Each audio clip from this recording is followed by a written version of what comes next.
చేయాలని చెప్పడం జరిగింది. ఆ బాధ్యత ప్రకారం వారిని గెలిపించుకోవడం కోసం నేను వెళ్ళడము, ప్రసంగాలు ఇవ్వడము, కొన్ని సందర్భాల్లో అయితే కాంగ్రెస్ పార్టీకి ఏం పని పాట లేదు, ఏదో అరాచకం సృష్టించాలి, అల్లర్లు సృష్టించాలి, గందరగోళానికి గురి చేయాలి ప్రజలను, తద్వారా ఎన్నికల్లో గెలవాలనే ప్రయత్నాలు చేస్తూ ఉంటారు.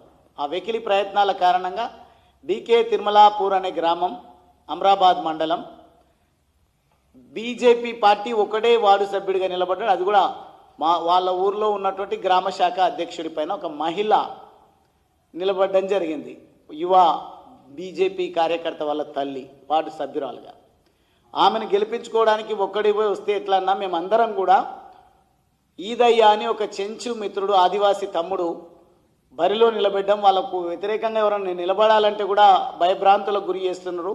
ధైర్యం చేసి వచ్చిండు కాబట్టి మీరు అతన్ని గెలిపించుకోవడం కోసం మీరు సహకరిస్తే బాగుంటుంది అంటే నేను అక్కడికి వెళ్ళి ప్రచారం చేస్తున్నప్పుడు అక్కడ ఉన్నటువంటి కాంగ్రెస్ పార్టీ, అనొద్దు నేను అదే ముఖ్యమంత్రి అయితే అంటుండేనేమో వాళ్ళను విధవలు గిదవలు అని, నేను ఆ మాటలు మాట్లాడడం కాబట్టి చెప్తా ఉన్నా. కాంగ్రెస్ పార్టీకి సంబంధించినటువంటి కొంతమంది అక్కడే నిలబడి గందరగోళం చేస్తూ ఉన్నారు. ఒకవేళ మీరు బీఆర్ఎస్ను గెలిపించడానికే వస్తే, ఒకవేళ మీరు పొత్తులాగానే భావిస్తే టీఆర్ఎస్ పార్టీ కండువ కూడా ధరించాలి, బీఆర్ఎస్ కండువ కూడా ధరించాలంటే ఎవరో అక్కడ ఉన్నటువంటి బీఆర్ఎస్ కార్యకర్త వచ్చి నా మెడలో ఆ కండువ కూడా వేయడం జరిగింది. అంటే వాళ్ళేమో అట్లా టెంప్ట్ చేస్తున్నారు. ఈ పొత్తు ధర్మాన్ని పాటించేటువంటి విషయంలో మా తమ్ముళ్ళు గ్రామంలో పార్టీ గుర్తు కానప్పటికీ పర్వాలేదన్నా ఒకసారికి ఏమవుతుంది అని వాళ్ళే ఓదార్చుకొని మాట్లాడుకొని ఒక సెకండ్ పాటు నా మెడలో ఆ కండువ కూడా వేస్తే తర్వాత నేను తీసివేయడం జరిగింది. ఎందుకంటే ఆ కండువను నేనే మోసుకపోయినా, అదే ఆ జెండాను నేనే నల్లమల్లలో నాటిన కాబట్టి పర్వాలేదు, చూసే వాళ్ళకు కూడా నేను చీత్కరించుకున్నటువంటి ఎబ్బెట్టుగా ఉంటుందని చెప్పేసి నేను ధరించి చెప్పడం జరిగింది. ఆ రోజు ప్రతి ఒక్కరు కూడా జై బీజేపీ, నరేంద్ర మోడీ గారి నాయకత్వం వర్ధిల్లాలి, భారతీయ జనతా పార్టీ పవర్లోకి రావాలి, అధికారంలోకి రావాలని తోచిన విధంగా నినాదాలు ఇస్తూ ఉంటే నేను వారించడం జరిగింది. బీజేపీకి సంబంధించినటువంటి నినాదాలను మరొక్క ఎన్నికల్లో ఇద్దాం. ఎప్పుడు ఎన్నికల గుర్తుతో పార్టీల గుర్తుతో ఎన్నికలు జరిగినా అప్పుడు ఇద్దాం మన నినాదం అని చెప్పేసి వాళ్ళను నచ్చజెప్పి అక్కడ అందరి అభ్యర్థిగా ఉన్నటువంటి ఈదయ్య అనే చెంచు ఆదివాసీ అబ్బాయిని గెలిపించడం జరిగింది.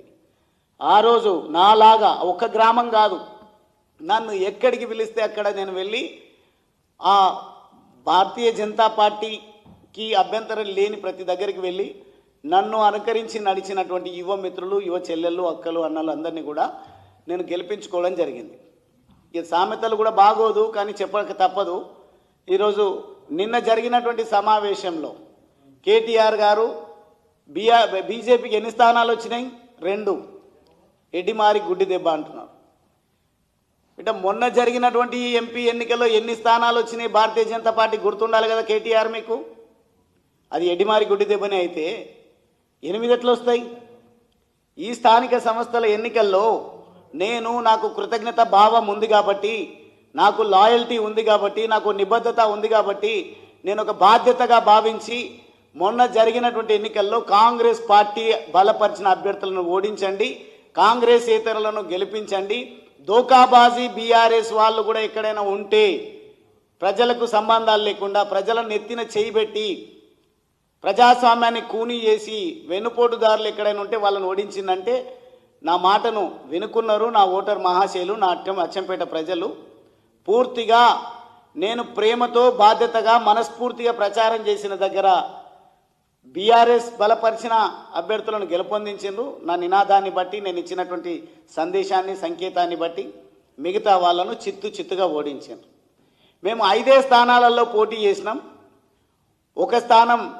2 స్థానాలలో వంగూరు మండల్ ముఖ్యమంత్రి నియోజక మండల్లో పోటీ చేస్తే ఒకటి గెలిచినాం, ఒకటి 27 ఓట్లతో ఓటమి పాలైనాం. ఇంకో దగ్గర తోడేళ్లగడ్డ అని బల్మూరు మండలంలో ఉంటుంది, అది ఎప్పటికీ కంచు కోటగానే ఉంది.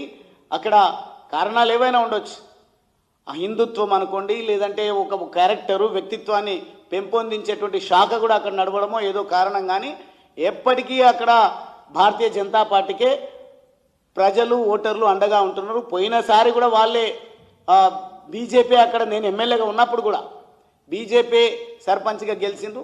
ఇప్పుడు మా పార్టీకి కుడి ఎడమ భుజంగా ఉంటున్నటువంటి, మా సోదరుల కుడి ఎడమ భుజంగా ఉంటున్నటువంటి ఒక యువకుడిని తీసుకెళ్లి కాంగ్రెస్ పార్టీ నుంచి నిలబెట్టి బీఆర్ఎస్ కాంగ్రెస్ రెండు ఒకటైనా మళ్ళీ అక్కడ తిరిగి భారతీయ జనతా పార్టీ విజయాన్ని కైవసం చేసుకోవడం జరిగింది.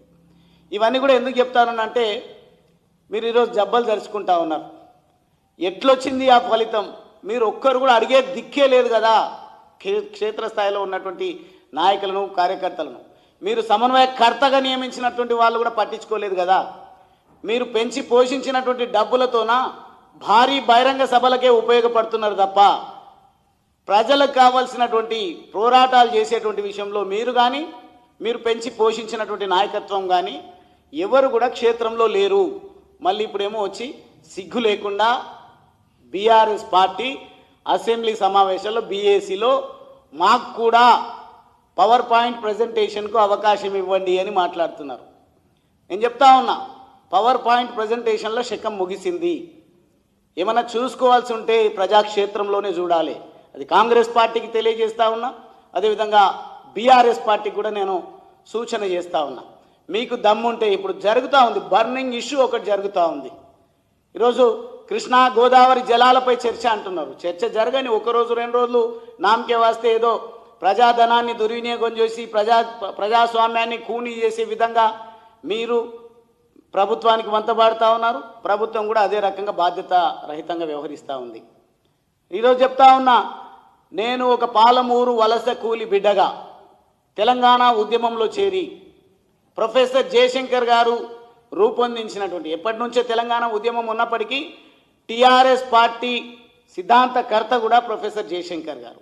నేను కూడా ఒక చదువుకున్న యువకుని, ప్రొఫెసర్లు, మేధావులు, సబ్బండ వర్ణాలందరూ కూడా తెలంగాణ రాష్ట్రం రావాలంటే నాడు తెలంగాణ ఉద్యమంలో పాటుపడి తెలంగాణ రాష్ట్రం సాధించే వరకు కూడా విస్మరించకుండా నేను క్షేత్రంలో ఉన్నా.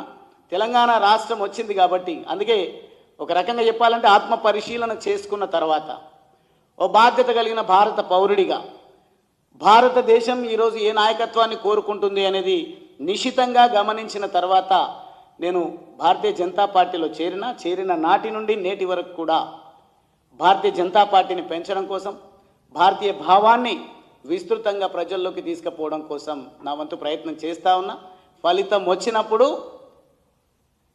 కేటీఆర్కు దిమ్మ తిరిగే విధంగా ఉంటుంది అనేది మాత్రం ఈ సందర్భంగా తెలియజేస్తూ ఉన్నా. వెటకారంగా మాట్లాడుతున్నా. ఎన్ని స్థానాలు వచ్చినాయి?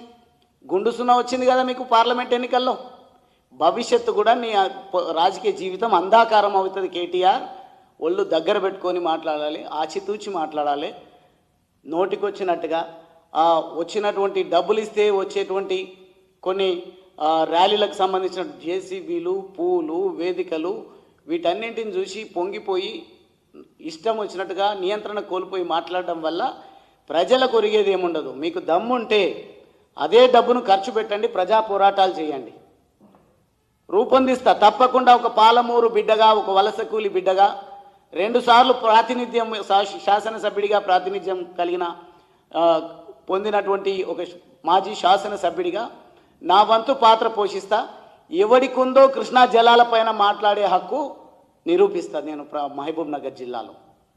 ముఖ్యమంత్రికి లేదు, మీకు కూడా లేదు. ఉమ్మడి మహబూబ్ నగర్ జిల్లా, అదేవిధంగా రంగారెడ్డి, హైదరాబాద్, మిగతా నల్గొండ జిల్లాలపైన నీటి సమస్య పైన, నీటి పారుదల విషయంలో మీకు మాట్లాడేటువంటి నైతిక హక్కు కోల్పోయినరు. మీకు బాధ్యత లేదు కాబట్టి బాధ్యత కలిగినటువంటి ఒక పౌరుడిగా, ఒక ప్రజా నాయకుడిగా తప్పకుండా మీ బండారాన్ని బయట పెడతా.